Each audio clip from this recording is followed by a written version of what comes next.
दोस्तों, मैं हूं आपका दोस्त और होस्ट कमल छेत्री। आज मैं आया हूं मोनाबारी के भागवत पर, जहां पर अभी ये व्रत बंध यानी जनेऊ का अनुष्ठान हो रहा है। तो आइए जानते हैं इसके बारे में।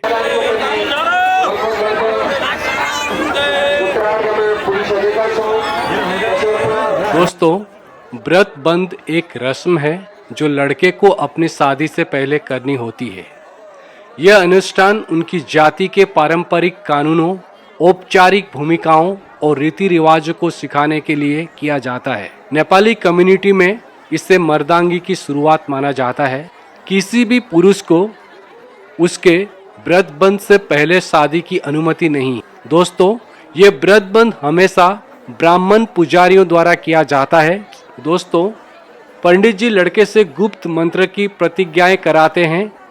परंपरा के रूप में लड़का एक भिक्षु के जीवन को चिन्हित करने के लिए परिवार और रिलेटिव के सामने चावल, भोजन और प्रसाद की भीख मांगते हैं। जनाई नामक एक सूती धागे को लड़के के कंधे पर ब्राह्मण द्वारा पहनाया जाता है, जो दर्शाता है कि वो अब आदमी है, भले ही वो केवल 10 वर्ष का क्यों न हो। व्रत बंध में अनुष्ठान समुदाय से समुदाय में भिन्न होते हैं।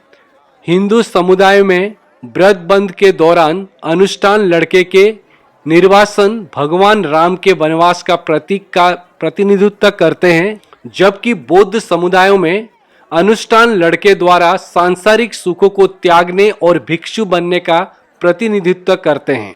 जनेऊ को उपवित यज सूत्र, व्रत बंध, बल बंध, मोनी बंध और ब्रह्म सूत्र भी कहते हैं। इसे उपनयन संस्कार भी कहते हैं। आइए जानते हैं इसके कुछ रहस्य के बारे में।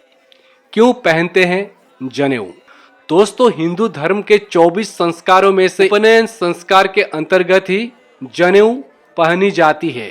जनेऊ पहनने के प्रमुख कारण है, प्राचीन काल में पहले शिष्य संत और ब्राह्मण बनने के लिए दीक्षा दी जाती थी। इस दीक्षा देने के तरीके में से एक जनेऊ धारण करना भी होता था।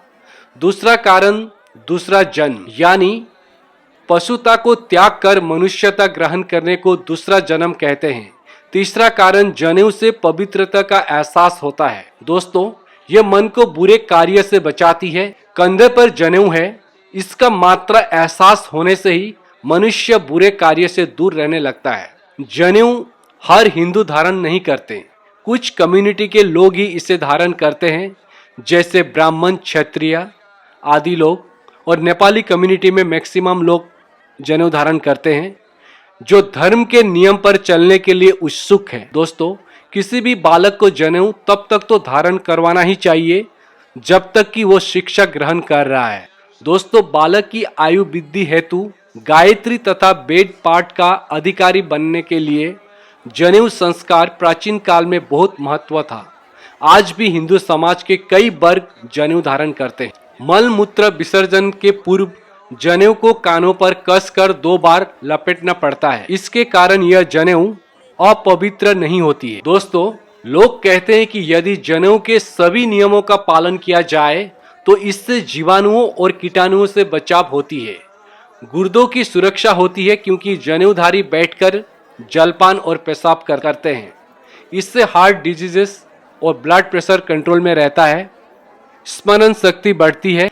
आचरण की शुद्धता से बढ़ता मानसिक बल बढ़ता है और बुरी आत्माओं से भी रक्षा होती है। दोस्तों, धार्मिक दृष्टि से माना जाता है कि जनेऊ धारण करने से शरीर शुद्ध और पवित्र होता है। जनेऊ में मुख्य रूप से 3 धागे होते हैं। प्रथम, यह 3 सूत्र त्रिमूर्ति ब्रह्मा, विष्णु और महेश के प्रतीक होते हैं।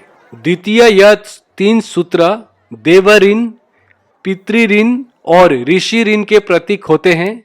और तृतीय, यह सत्व, रज और तम का प्रतीक है। चतुर्थ, यह गायत्री मंत्र के 3 चरणों का प्रतीक है। पंचम, यह 3 आश्रमों का प्रतीक है। दोस्तों, उम्मीद करता हूं कि आपको यह वीडियो जरूर अच्छा लगा हो। अगर वीडियो अच्छा लगा हो तो प्लीज इस चैनल को लाइक कीजिए, शेयर कीजिए और कमेंट कीजिए, और इस चैनल को भी जरूर सब्सक्राइब कीजिए। धन्यवाद।